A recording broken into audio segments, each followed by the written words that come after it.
I think I've figured out the source, the wellspring, the inspiration for the films of John Waters. And that's the 1936 steaming hot hunk of celluloid anti-cannabis propaganda known as Reefer Madness.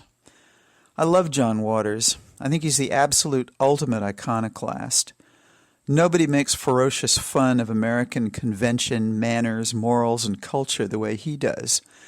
And with such cheerful, smart, generous good humor.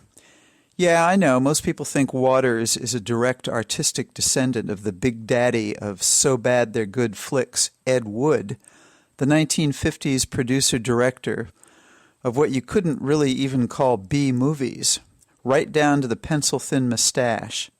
And I have no doubt Waters metabolized every Ed Wood picture ever made. But like a forensic investigator hot on the trail of clues, patterns, markers, I just know, that Reefer Madness was the original catalyst for Waters' absurdist creative vision. By 1936, anti-cannabis hysteria was a cresting wave washing over the country, and Reefer Madness arguably represents the moment that wave broke. In case you just got back from a mission to Arcturus, here's the basic plot. After a high school principal with a deliciously obsolete style of oration and delivery, you know, the ringing, rotund, old-timey announcer's voice of authority and sincerity that verged on Britishness, lectures a room full of concerned parents on the virulent dangers of the new scourge called marijuana.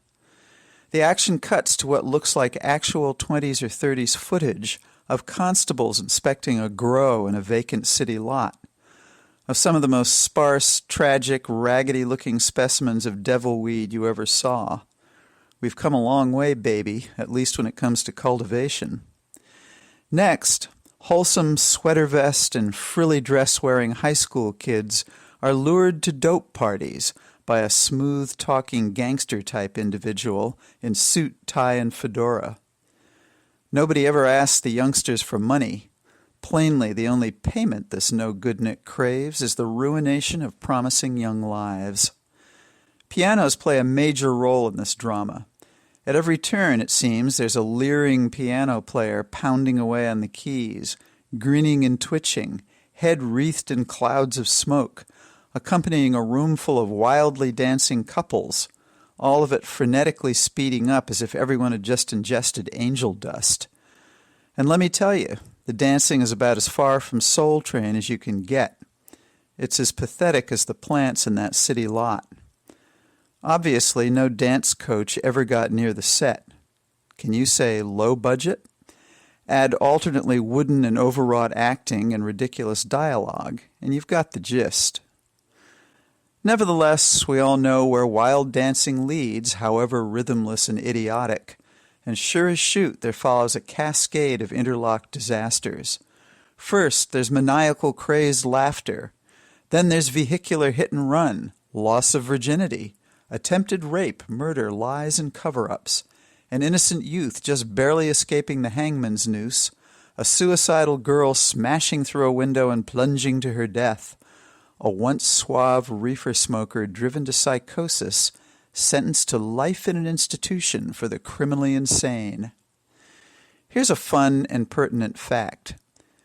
Dwayne Esper, the producer of the show that's claimed the #1 spot on several worst movies ever made lists, had been a sideshow barker earlier in his career, exhibiting everything from two-headed babies floating in jars to the mummified cadavers of dead outlaws. He went on to produce some of the sleaziest, most hardcore exploitation films ever, thinly veiled as morality tales supposedly meant to teach the rubes about the perils of drugs and sex, distinguished by their interspersed stock footage of violence, surgery close-ups, and disaster. Reefer Madness came later and is mild and restrained by comparison, but you can sense the old sideshow huckster at work. He knows how to tickle the rubbernecking prurients of the crowd so that they line up and part with their hard-earned money. And guess what? He lived to the age of 88, dying in 1982, so we know for a fact that he was around to see cannabis bust out of jazz joints and living rooms and into love-ins in the park and at giant music festivals during the 60s and 70s, and to see his most famous movie become a cult classic, a favorite of stoners everywhere. Which means that he was around to see the early glimmerings of the turning of the tide, when the propaganda-induced fog was lifting once and for all, and people began demanding justice for a plant that's been a friend to humankind for centuries, relaxing and freeing the mind, and easing the body that hurts, that can't sleep, that can't eat, that trembles with convulsions. And he had to have known that his film turned out to be truly educational in ways he probably never dreamt of back in 1936. The forehead-slapping absurdity of the portrayal of cannabis, immortalized in Reefer Madness, taught us something important about the mechanics of propaganda and, by extension, how to resist it. Jeff Sessions probably watches Reefer Madness over and over again himself, to refresh and renew his sense of purpose and buck up his determination. He probably thinks the acting and script are first-rate, the music inspiring, the message true and authentic. The rest of us, though, know that some movies, and this is one of them, just have to be watched through a windshield.